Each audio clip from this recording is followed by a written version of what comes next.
Okay, you're live. Okay. What Aaron said. I'm in here. Okay. What Aaron said in the last session was Scott tells him to stay in that same position the whole way through that first class, and then next week we change. We're in the session before that, I think, my first one. They said, we don't care. One week it can be a boy, 1 week they can be a girl. That? Yeah. That's what I'm saying. I do think that the one that takes the female part should stay the female, and the one that takes the male should stay the male. Because I can dance both, Yeah. but when they say scar through, I have to think about which hand. And that's Because, one of the sexist calls. yes, Yeah. So, yeah. so it would be confusing, I I would think. think to a brand new person. But that first session, they didn't think so. Learn one, and then So bear with next us just for a year, second. We just had a technical issue. I had to run back to the room to get my cables to make this all work. So The wait. That's a pretty picture. I was hoping I might get some feedback on yesterday's council meeting, or board meeting, so far. I sent my report in, but so far, nobody's seen anything. Because that's what we're trying to get set up for dancing with the symphony. I was oops. hoping there was some place I could ask questions about that, if anybody's ever done that. So far, I haven't heard from it. Get your script.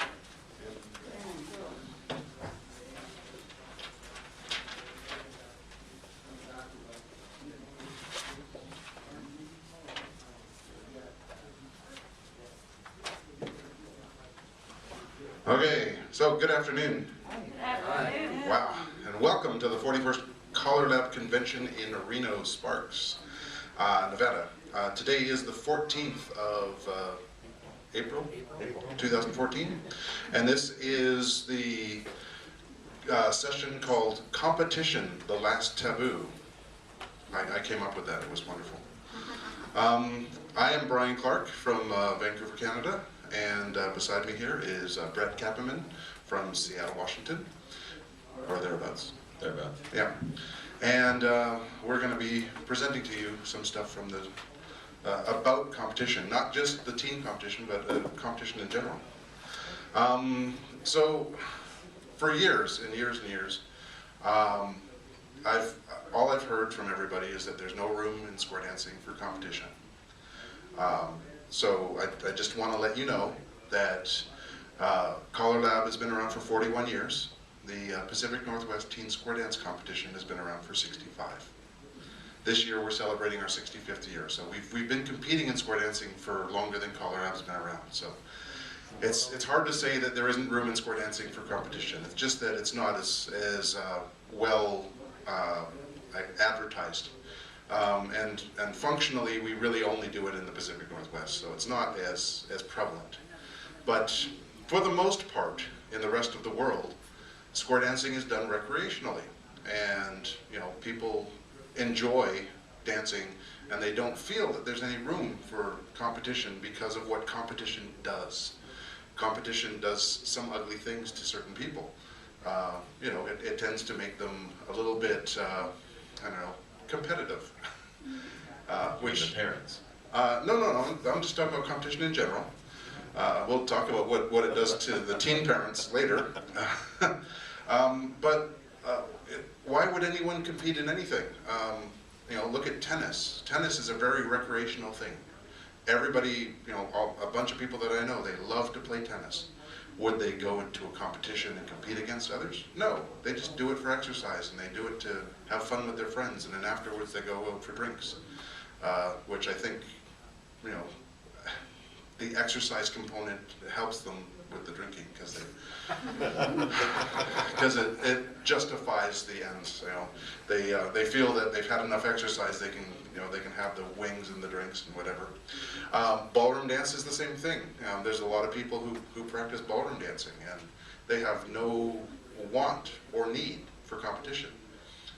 fabulous ballroom dancers, and they go out and they dance all the time, but do they need to compete? No, they don't need to compete. And so, but is there ballroom dance competitions? Absolutely. And are the ballroom dancers who dance in competitions extremely good dancers? Absolutely. And tennis players, are the professional tennis players who go out and compete, are they really good?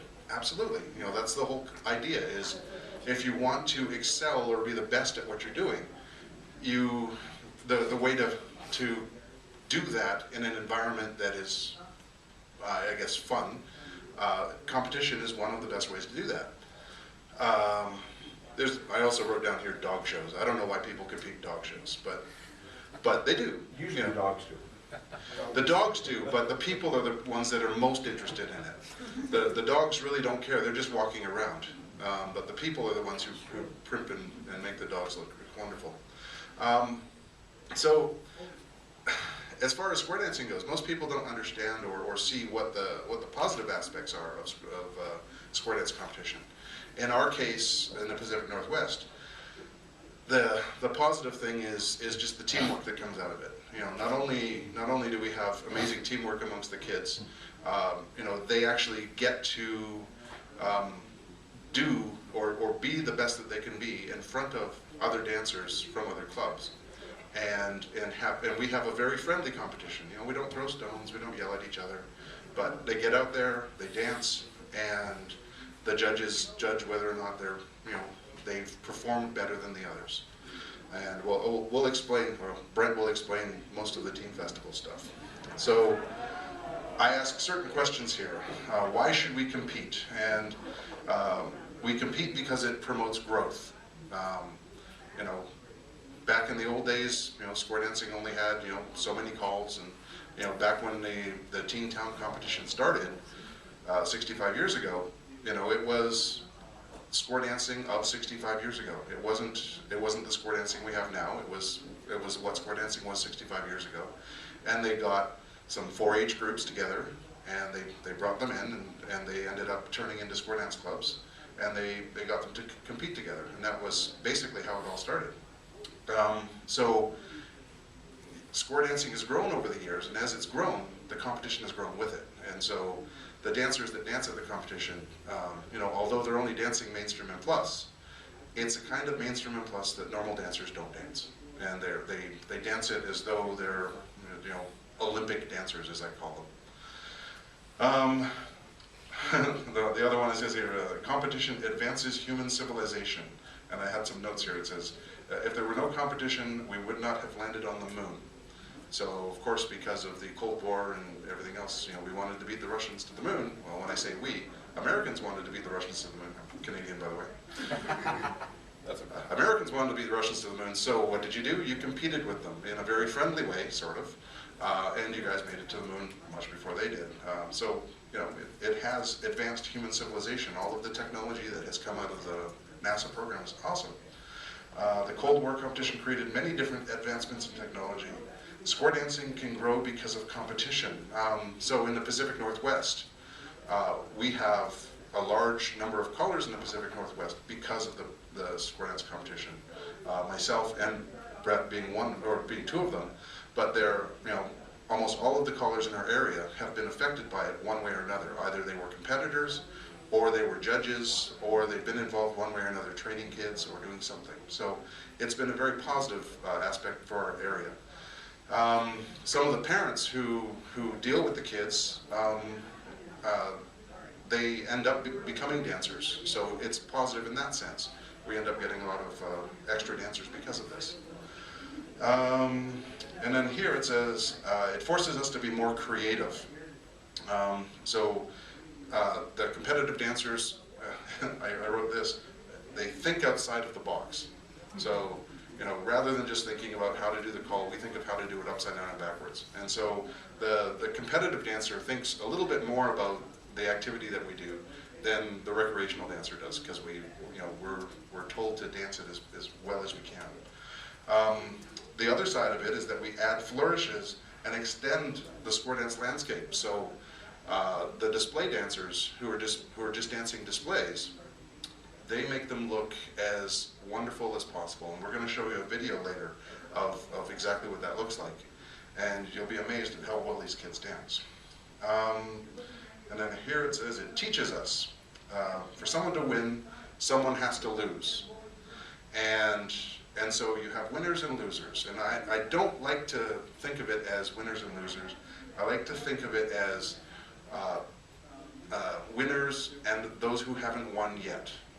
And so the people who haven't won yet, the next year that they compete, they work harder on their practice and they end up getting better. And as they dance longer, they get more experienced and they're able to dance better. And that's how we make the dancers work better and become better dancers, is just through experience. And then it says, if you take competition out of the picture, there's no motivation to grow. So in the Pacific Northwest, we've had competition for years, and our area has actually a pretty good base of square dancers. And because the square dance competition is only mainstream and plus, we're not forcing the kids to dance challenge. However, they're dancing mainstream as though they were challenge dancers. So we've basically made them grow, and they're much better dancers than most of your mainstream and plus dancers would be. I wrote down that it promotes taking chances and trying something new. So as the kids get out there on the floor, you wouldn't believe how nervous the kids are when they get out on the floor to dance mysteries. They don't know what's going to come to them. They get very nervous. But despite their nervousness, they perform exceptionally well because they're very well trained. It makes us more goal-oriented, and it builds teamwork. So, the goal is to win a trophy. And, as kids, we put kids into soccer, we put kids into baseball, we put them into all types of competition. And what it teaches them is teamwork, it teaches them competition, it teaches them how to be sportsmanlike. And that's, they're the exact same things that we teach at the Teen Festival, and it works very well. Competition prepares us for the real world.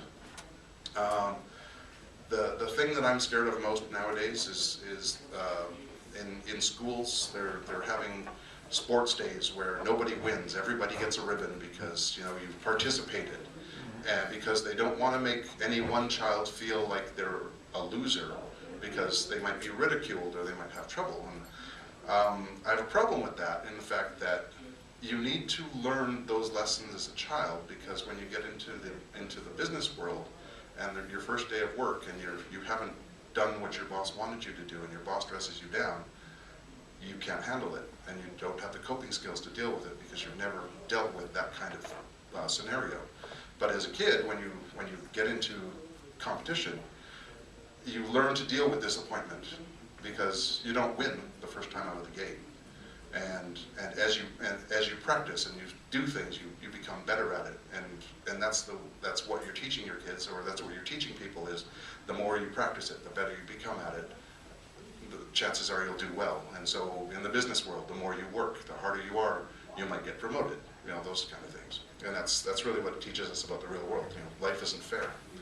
And then the other one was that it's natural. All creatures, great and small, compete. Whether it's out on the savannah, the animals are competing for food or competing for anything. As humans, we're doing it a much nicer way. We're just competing at square dancing, which is a lot more fun, I believe. And then I said it makes life more entertaining. So watching Dancing with the Stars is entertaining. I started watching it. I'm hooked on it now. Watching the Pacific Northwest Teen Square Dance Festival, if you ever get a chance to come and watch it, I beg you to do it. It only costs $3 to get in, and you get to dance on Friday night, and then all day Saturday you watch the kids compete, and it's amazing how well they do. So let's talk about types of square dance competitions. And so I'll start with non-organized, because we're not just going to talk about the Pacific Northwest, because there's a bunch of different competitions that have been around. So you can do a DVD tip, where at the end of your dance, maybe just at the end of your dance, just after the dance finishes, you tell the dancers, we're going to put on a DVD tip, and you guys can see how well you do. And as a caller, you get up there and you get to test out some new material. The dancers get to try to dance some material that they don't normally dance. Maybe you call it a little bit faster. call something a little more challenging to them. And it challenges their minds, and they think, oh, maybe if I practice a little more, I can dance the DVD tip and do well. So there's no prize for this. You just get to call hard, and the dancers get to be happy with the fact that they made it through. The next method you can use is a DVD tip, where the winners get to line up for coffee first. So you do a tip at the end, and you say, okay, well, I'll do it. Well, you do the tip just before coffee, and you say, okay, well, whoever does the best, you get to line up for coffee first. And you just a tiny incentive to let them, know that they've won something. The next one was doing the same kind of thing. You do a DVD tip, and the winning square gets scratch and win tickets. So as a caller, you go up to the store, you buy some scratch and win tickets, and you give them a prize. So, prize could be anything. It could just be a donated bottle of wine or something. It could be anything. So the organized ones that I know of, they've had them at the Nationals for the last few years. I think it started in 2009 in Long Beach. And 2009 was kind of a fun year. They kept asking me if I wanted to be involved in it because I was with the teen festival, and I said no, because I didn't agree with the way that they were doing it. And I'll tell you what they were doing. They do what's called Last Square Standing, and there's top 3 prizes for whoever was the winner. And what they had was they had one judge per square, and they stood there with a sign. And if they made a mistake, they held the sign up for 10 seconds, and they would count 10 seconds out loud. And if the dancers got back into their formation and continued dancing, the sign went down, and they continued dancing. But if they were broke down for longer than 10 seconds, they were told to leave the floor. So it was a last square standing. So as you broke down and the whole square went down, you had ended up having to leave the floor, and that was it was neat because at that particular convention, they had 50 squares on the floor. And I was watching it from up in the stands, and it was amazing to watch. However, as somebody who's a competitive dancer, I was watching what they were doing out there on the floor, and we had Randy Doherty and Tony Oxendine calling. And they were calling live, and I know as well as anybody else that the square that's going to win is the square they're sight calling off of.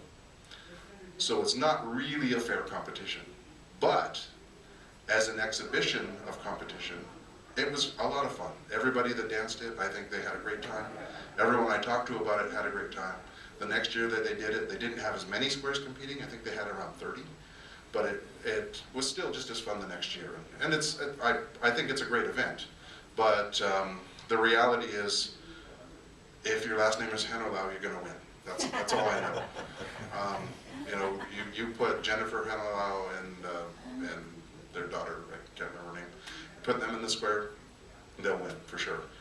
Or actually, the first year, the winners, there was a gay square of dancers, and the main person in their square that was dancing, of course not gay, was Debbie Cedar. Yeah, and you look at them, and of course they're going to win. So it was, and then the square 2 that won, the second prize winners were John Marshall and Mike Seastrom. They had a square together, and it was a whole square of callers, so you knew they were going to be close. So, but it was, as I say, it was a very fun event. I really enjoyed it.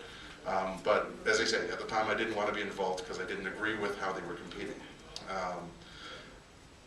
I know that at Utah, it was Scott Smith and the Chaparral Boys started a square dance competition at the seniors games. And what they would do is they would do a last square standing, where they would get up and they would call, and then as the squares broke down, somebody would walk over to them, tap them on the shoulder, and say, "You need to sit down." And then whoever won, they were the last square standing. And it was, again, it was just fun, just for fun, and they were giving out small prizes, and that was about it. So, it's just something that dancers can do and can enjoy. And there's no pressure. You don't have to practice. You just have to get up and dance to the callers, and I think that's fine. That's perfectly okay. And what it did was it allowed square dancing to become a large event at the seniors games in Utah, and so it sort of promoted square dancing in that area, which is wonderful. The other one that was out there is California would have at their state festival, they had a square dance competition. And they started it with the youth, and they would only get the youth dancers out there, and they would do a last square standing type of competition as well. So callers would get up there and they'd call fast and they'd call hard and they'd get the dancers to get out on the floor. Again, whoever broke down, they'd tap them on the shoulder and they'd have to move off the floor. You know, it seems like that's the most popular method for square dance competitions because it's easy to administer. It doesn't take very much to do. So what we do in the Pacific Northwest is we do timed squares to site-called material, or sorry, not timed squares. We do timed squares to pre-recorded material. So we'll have a caller, we call him a mystery caller. He will put together, or she, will put material together that is designed to be difficult at the level for the kids, and it's, as I say, mainstream and plus. And the kids have to attempt to dance it, and then we have 5 timers around the square. And just like the Olympics, we take the top score and the bottom score and drop them off, and then we average the other 3. And the timers who are timing it have already danced the material, so they've seen it and they know what's expected. And all they do is they watch and make sure the dancers are dancing what's being called. You have a question? Yeah. Hold on. What are the timers timing? Okay, so the timers, they have a stopwatch, and they're watching the dancers dance the material as it's being called. And as they successfully dance the calls, the watch is on. As soon as they break down, the watch goes off. And also the timers have danced these mysteries, as we call them, in Yes. advance. So they know what the material is. So they know the correct way and the incorrect way to do it. So that helps them in their timing. Yes. So that's part of our Pacific Northwest Teen Festival. The other part that we have is we have dancing to singing calls and making the display look very polished. That's a different side of things, where the kids practice a singing call and they get out and they dance it and they try to make it look as pretty as they can. They may add flourishes to make it as beautiful as possible. But instead of me explaining most of that stuff, I'm going to pass the mic over to Brett, who will go over what we do at the Pacific Northwest Teen Square Dance Festival. Go ahead. Thanks. So I'm Brett Kappenman from Reno. Known Bryan for a long time, actually. I think we competed against each other 1 year. I lost. He won. So, yeah, surprising. You know, Bryan's used a lot of references to the Olympics, and really that's what it is for the kids. It is like the Olympics. I mean, we start off with a grand march, just like you see at the Olympics. The kids get to parade through. We get to get all the parents and advisors. We all parade through, and they do the Pledge of Allegiances down the U.S. and the national anthems, and the kids, that's kind of the kickoff. The kids really get hyped up and excited for that, and that's the start of the day. And from there it progresses on. There's several different competitions that go on throughout the day. There's a square dance competition, obviously. There's also a round dance competition that's coupled with that. There's a round dance cueing competition. There's also a calling competition. And then at the end of the night, there's kind of the fun part for the kids to just relax, and it's just kind of all the club members getting together and performing what they call an exhibition. Not exhibitionist, Bryan, just an exhibition. And that's basically kind of a free-for-all. They can do whatever they want. You know, you may see some ballroom in there, you may see some line dancing in there, you may see squares, etc. So kind of getting back to what Bryan was talking about, we'll kind of start off with the display. Well, what is a display? Well, display is a caller on the stage calling to his own square in most cases. Sometimes it could be a caller from another club. And what they do is they go through a routine that has been submitted, and it's been approved by the chief judge of the competition. I won't go into all the details and the politics of the organization and everything, because it'll bore you and put you to sleep. But it's been approved. Bryan's like, please don't. And just like any square dancing organization, there is an amazing amount of politics involved. But we do it for all the kids. That's why we're there. Absolutely. So you've got a caller on the stage. You can't quite see the caller in this video here, but I think as the video starts, you will be able to see it. So basically what this is the Mavericks. This is a club that my dad actually started many years ago. One of the oldest clubs in Washington State. I actually had the honor of calling him on their 50th anniversary, so my dad started him and then I got to call for him. So better than me, as Bryan said, better than me just talking about it, this is a display, and this is all pre-choreographed, and the goal of, they're being judged on several different things. They're being judged on their timing, they're being judged on how much they're enjoying what they're doing, they're being judged on, are they jumping the call and dancing the call before the caller actually calls it. So there's this whole sequence, and we have a book of rules that we kind of go through, and again, I'm not going to bore you with that, but there's actually also 2 more squares dancing this. You can't see them. There's another square on the other side, on either side of them, and they don't know the call. The center square knows the call, the other 2 squares do not. Mike Turner from Wichita, Kansas. Just clarification. I'm not sure I heard you say, was it related to 4-H? Or When it started, it was originally. It was 4-H clubs, they all got together and they started with that. And then, as everything else, it's kind of evolved on from there. I don't think at this time we have a 4-H club involved. The Shirts and Skirts up in Everett, Washington, were, but they're not competing at this point. So we're going to go ahead and play the video, and then I'll kind of progress and explain kind of what's going on after we see it.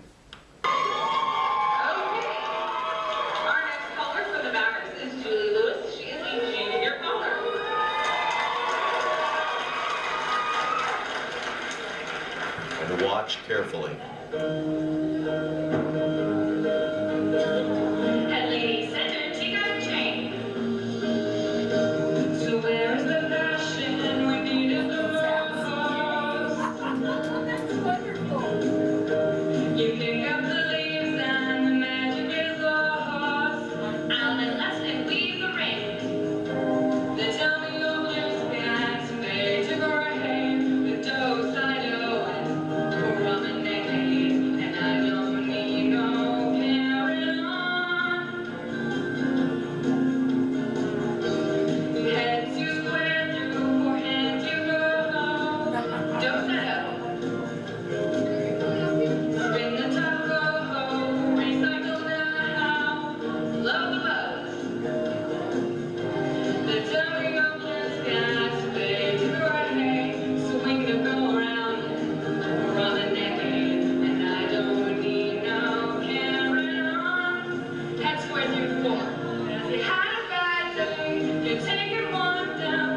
The dose I don't want him just to turn it around. You spin the top low, you tell me don't recycle now. Another round around.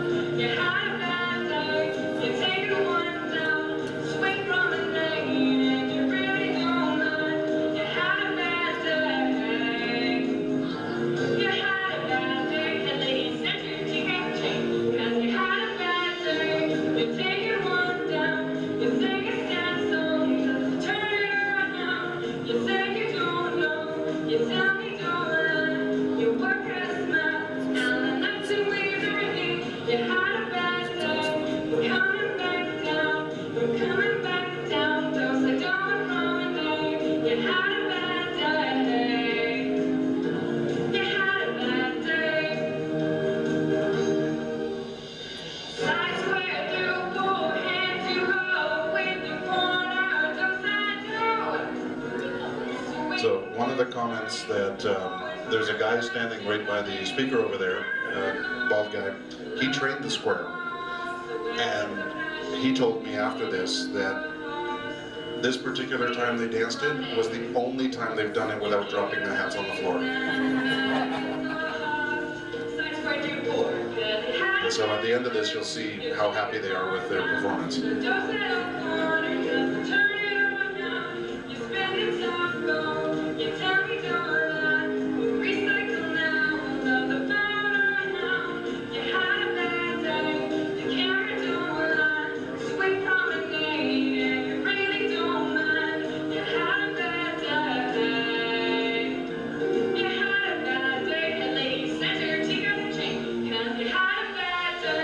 You're taking one down, you sing a sad song, let's turn it around. You say you don't know, you tell me don't lie. You work at a smile, and we like to weave the ring. You had a bad day, you're taking one down, you're coming back down, just I don't promenade. You had a bad day, you had a bad day. 'Cause you had a bad day, say what you like, and how does it feel? One more time, you had a bad day, you had a bad day.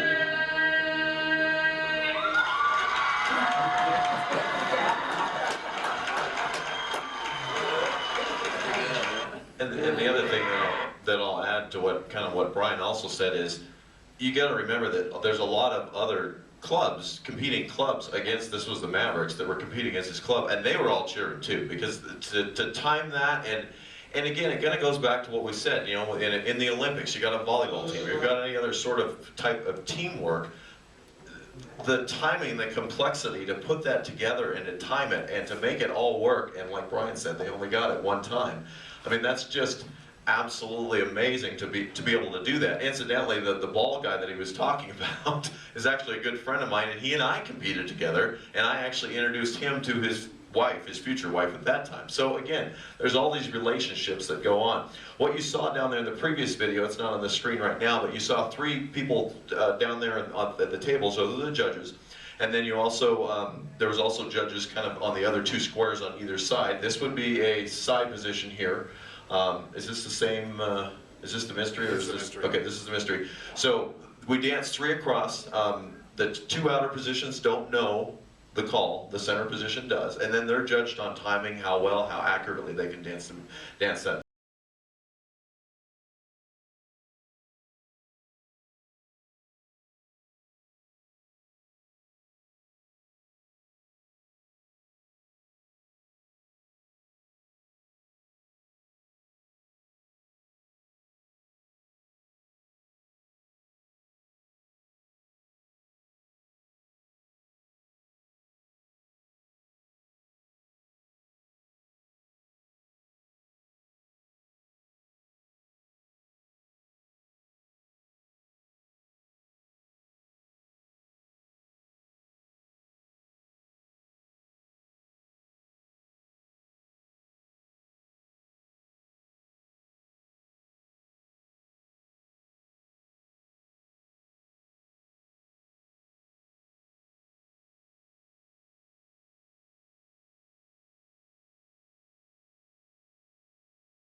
As I say, we take the top scorer and the bottom scorer and drop them off.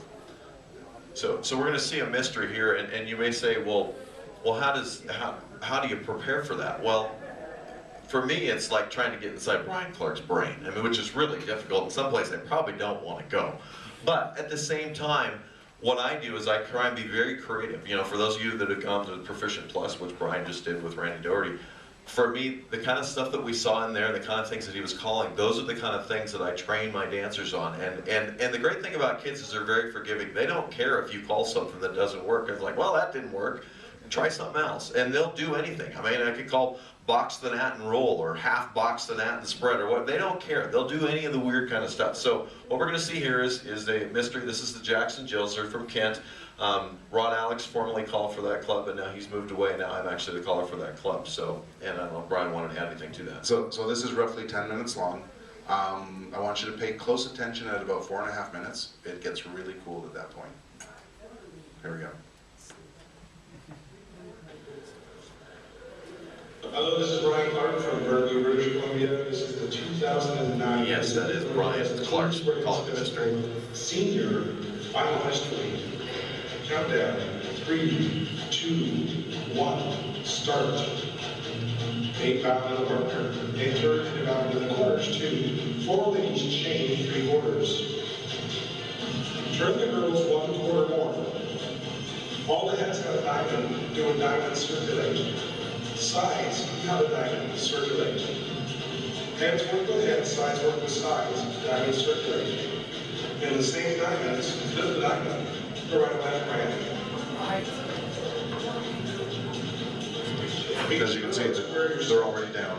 All the heads pass the ocean, follow your neighbor. Centers trade and spread, linear cycle.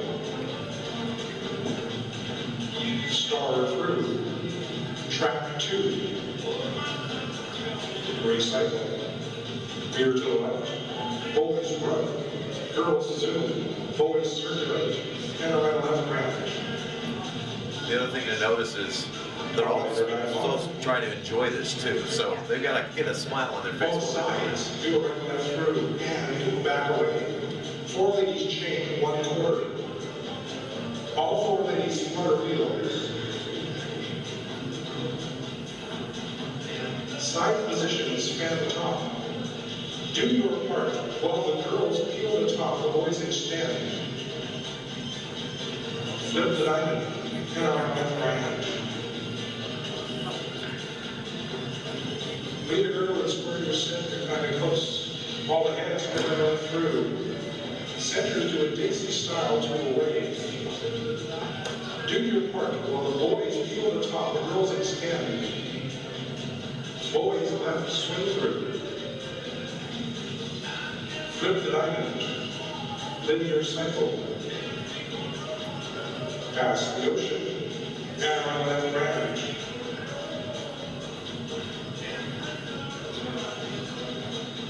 Promenade around up.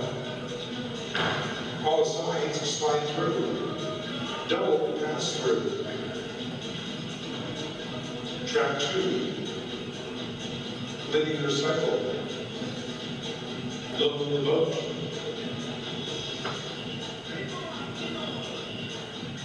Single circle 3/4 to a wave. The centers trade. Spin chain and exchange your meters.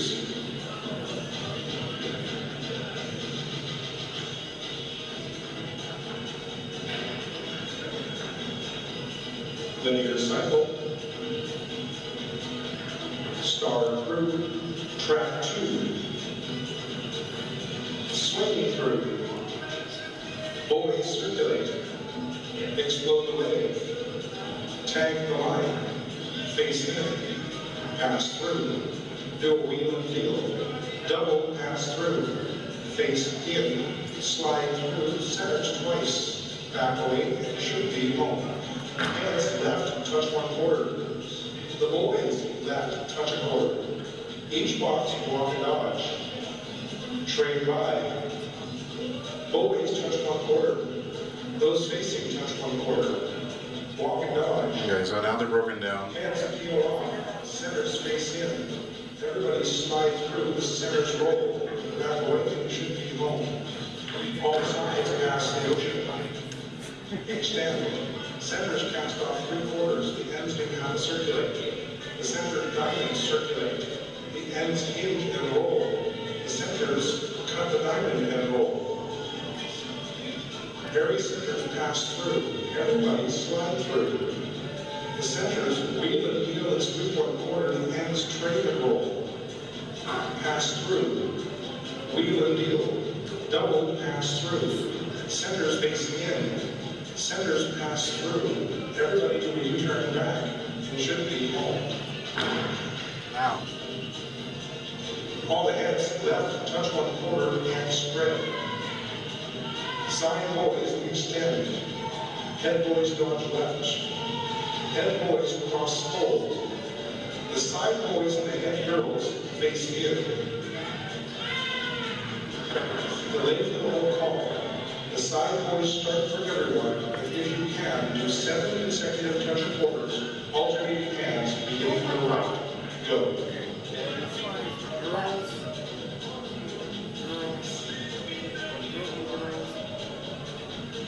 Oh, that's so cool. The side boys and the head girls face left. Everybody star through. The centers veer left and bend the line. The others finish a Ferris wheel. Square your set like this. Face your new corner. Pass through. Star through. And you should be home. On the side, square through 2. The near box, swing through. The far box, slide through. Far box, touch 1/4. Those facing, pass through. All the heads trade. All the bullies zoom.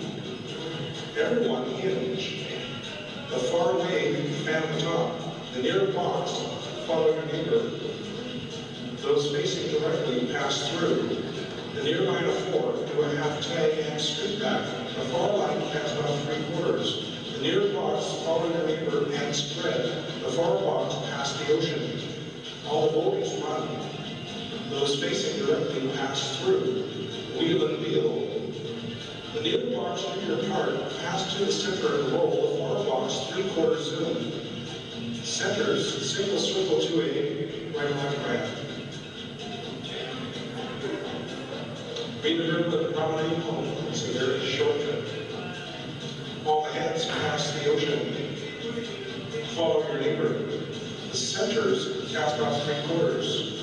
Everybody do a diamond circulate. Each diamond fan top.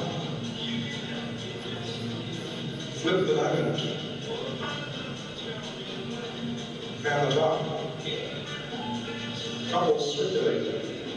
Bend the line. Load the boat. Touch one quarter. AC-UC.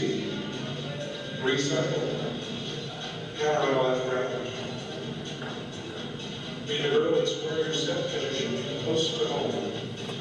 All sides pass through. Separate the number 1 to a line. Star through. Double pass through. Track 2. Swing through. And the boys run. Bend the line. Do a right left through. Dixie style to a wave. Centers trade. Spin change gears. So notice it was left-handed. It was left-handed, and the kids have absolutely no trouble dancing it.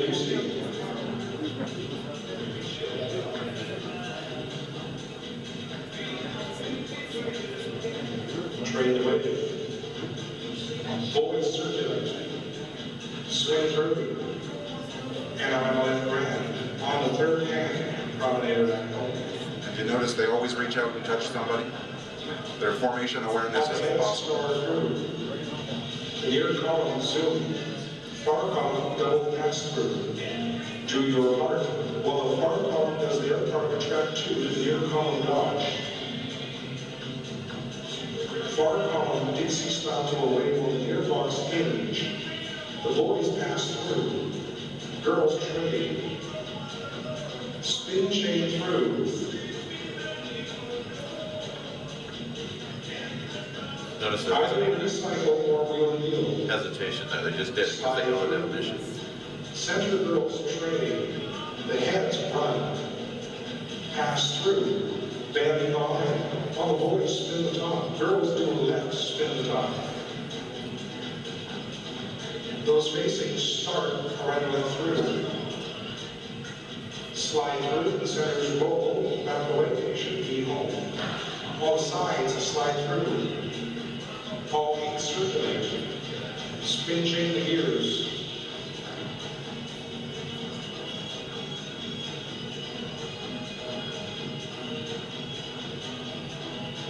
Girls run. Couples circulate. Boys do have a scoop pack. Everybody do a diamond circulate. All boys hinge. Each box of 4 will walk and dodge. Finish a Ferris wheel. Centers pass the ocean. Centers swim through. The ends divide. Right, left, round. Promenade head pulse. All the heads fan the top. Extend. Reverse order, spin the top. Girls roll. Peel the top. All 8 circulate. Peel the top. Split circulate. Centers cross run. The boys run. Girls trade. Do a Ferris wheel. Center sweep 1/4. Out and corner. Cut back in the promenade home. When you get there, bound to the marker. And the corners 2, countdown. 3, 2, 1, stop.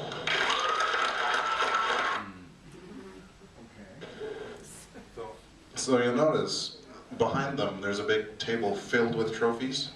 So all of the categories that we have at the Teen Festival, we've got preteen dancers, we have junior dancers, we have intermediate dancers, senior dancers, and it's all based on experience and or age. We have preteen callers, we have junior callers, intermediate callers, senior callers. we have cuers, we have round dancers, which have multiple categories that they have. And so all of those different categories have first, second, third, and champion. And so those are all of the trophies for the kids. And some of the trophies were, donated by callers' wives who, their husband had passed away, and they're dedicated memorial trophies, and other ones are from callers' associations and what have you. So we've done fairly well over the years. We have, and this, of course, was the senior. That there is other levels too. The preteens obviously aren't going to have to do all that, but the preteens do have a mystery as well. And going back to the previous video, there was a caller on the stage, and again, she's being judged on her timing, her enunciation, her clarity, all those types of things that we would want. And some people say, like kind of Bryan started out with, well, why would we want to judge what they're doing? But I mean, let's face the reality here. We're judged every dance we call as callers by how many people come through the door and if they come back again, right? If they didn't like the way we were calling, or they didn't like our dance or whatever, they may not come back again. And with this competition, for me, I can say, and I'm still calling for a teen club. Bryan's kind of gone a different route, or route, as you say in Canada. He's gone more towards that. He actually helps to coordinate the mysteries and the timers, and gives them suggestions on how to build those mysteries, because they do take a lot of time to build. I mean, there's a lot of energy and time that goes into those mysteries, and there's certain things that we know have been done in the past, and we don't want to make those same mistakes again. And sometimes we do make the same mistakes again. But for me as a caller, like I said earlier, for me as a caller, it has made me a better caller. It has made me a much better site caller. Because again, I can call just about anything to the kids, and they eat it up. They love it. Spin chain through from that setup that Bryan had there, they didn't care. Using trades, relay the deucey, they don't care, because they know the definitions, and we have built and trained very proficient dancers. Now, the flip side of that, and I will tell you, the flip side of that is, it's hard for them sometimes to go out to regular dances. They do it, but it is a challenge for them, because the dance isn't as challenging for them. When Bryan Clark comes to town, we all jump in and go for that. But it is a double-edged sword, and we have to be somewhat cautious with that. And go ahead, Bryan. You're going to say something. There is another side to that. It's happened on Facebook for us. One of our ex-teen dancers, who happens to be a judge at the competition, she decided that just out of the blue, she created this group called the Dancing Diamonds, and she threw it up on Facebook, and she invited all of her old friends from square dancing, and said, "Hey, I'm going to a dance this weekend. Anybody else want to come?" And unlike a club organization, it wasn't a club event. There's no elected officials. There's nothing. It's just a space on Facebook where she put together a bunch of friends who used to square dance and said, "Hey, I'm going to a dance this weekend. Anybody want to come?" And she started with, I think it was about 42 members, and now she has 194 members. And anytime we get this notification of, "Hey, I'm going to a dance this weekend," dancers show up. And we get 2 or 3 extra dancers at a square, or at a dance, 2 or 3 extra squares at a dance. and what you end up with are younger dancers anywhere from mid-20s through early 40s.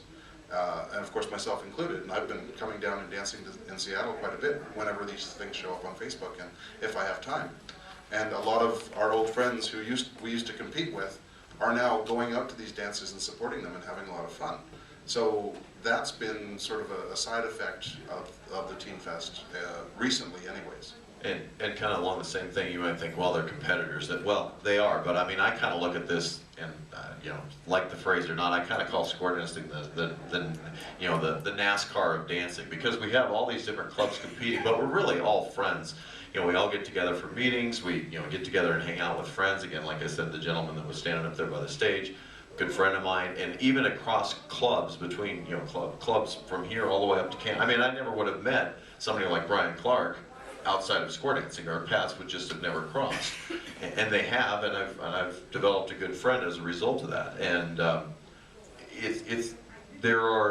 Is it for everybody? No. But the other thing that it really does for me, and what I enjoy seeing, is like in our club, we have kind of kids from a lot of different backgrounds. We've got kids that are in drama. We've got kids that are in sports. We've got, you know, kids that are just kind of quiet and just don't really do well in social situations.